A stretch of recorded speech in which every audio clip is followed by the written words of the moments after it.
First stop has been to this moving September 11 memorial. I was in New York myself on 9/11, and I still remember vividly the experience of the horror of that day. I remember going on CNN that evening, international, and saying that we are all New Yorkers now. And it's a reminder of the solidarity that all people around the world feel in the face of terrorism. The solidarity that we are here to express today with the victims who span so many different nationalities, Americans and Indians and so many others were victims of 9/11, is a reminder, sadly, that we ourselves in India have been subject to the same wounds that you are seeing the scars of today in this very moving memorial. So we have come in a spirit of solidarity. We have come at the same time on a mission. We are traveling to 5 countries. We will be back in the US at the end of a journey that will take us to Guyana, Panama, Colombia, and Brazil before we return to Washington. And in these countries, we are hoping to be able to explain to the world how important it is for all of us to stand together against the scourge of terrorism. Just as the US showed such resolution and determination in the wake of 9/11, so too our country has stood up against the forces of evil who attacked us on the 22nd of April. We hope that a lesson has been learned by those who perpetrated this attack and by those who finance, train, equip, and direct them. But we want to communicate to the world that we will not be sitting quietly if this is repeated. And we want the world to understand that this is not a time for indifference, but for mutual strength and mutual solidarity, so that we can all unitedly stand up for the values that the United States has always cherished, the values of democracy, of human freedom, of diversity, of coexistence of people of different communities, none of which, sadly, is in the agenda of those who conducted such attacks. I'll stop there if you have any particular questions. Call for zero tolerance for terrorism. That's what India has been highlighting, and that will be one of your messages when you go to all these other countries. Absolutely. And also, you mentioned the perpetrators need to be brought to justice, and those who provide safe havens to these terrorist organizations, Pakistan, there has to be accountability. So, can you share? Well, I mean, the problem with the Pakistani behavior is that we have seen this now for almost 4 decades. In some ways, you can say it started with the very creation of Pakistan when they first sent terror groups across the border into Kashmir, disguised as tribes people. But subsequently, since 1989 in particular, when the Soviet Union withdrew from Afghanistan and the Pakistanis were able to turn their attention towards us, we have been systematically the victims of repeated attacks. It's not 1 or 2. If you take small attacks into account, then we're looking at a couple of dozen attacks almost every year.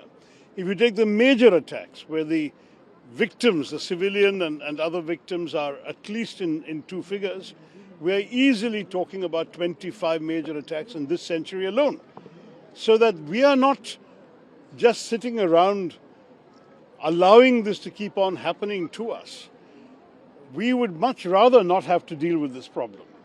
We would much rather focus on our own growth, our own development. India has a great adventure in bringing its people into the 21st century, willing and able to take advantage of all the opportunities that this century offers for economic development, prosperity, high technology, and international cooperation. But if that is going to be thwarted or attempted to be thwarted by malign people with weapons, then we will answer them in kind. And that is also part of our message. Yes, perpetrators of terror should indeed be brought to justice, and we are not going to stop our hunt for those who did this latest atrocity. But we need to think about where these people are based, where they have safe havens, where they are trained, equipped, financed, guided, armed, and often directly directed to perpetrate these horrors. And they too should be accountable for what they have been doing.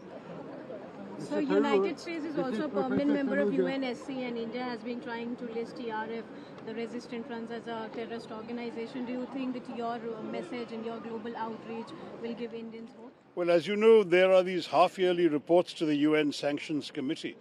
And as early as 2023, India had conveyed its concerns about the TRF, which is a known front of the Lashkar-e-Toiba. The Lashkar-e-Toiba is already a proscribed organization by the UN Sanctions Committee. It is also on the US designated terror list. So we have raised this in 2023. We raised it again in 2024. And now, sadly, we have to give the sad news because these people, as you know, actually claimed credit for this killing on the 22nd of April. They did so within 1 hour of the incident, and they repeated the claim the following day. So there is no doubt about the culpability. There is also no doubt as to who these people are, who they belong to, and where they're attached. So for us, this is something that the world must sit up and take notice of. Mr. Tharoor, 3 of the countries that you're visiting are council members right now. They are indeed. Well, 4.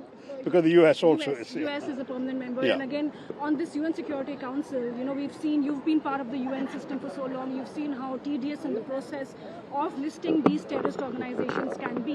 What will be your message, your conversations to ensure that the Council takes into account that the listings that India is providing, the detailed dossiers that India is giving on TRF are taken into consideration, and it's not another 10 years that TRF is listed, but...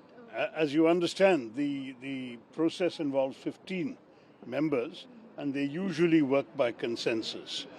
At least one of the permanent members has been helpful to one of the non-permanent members who has a direct stake in this matter. I think you know what I'm talking about.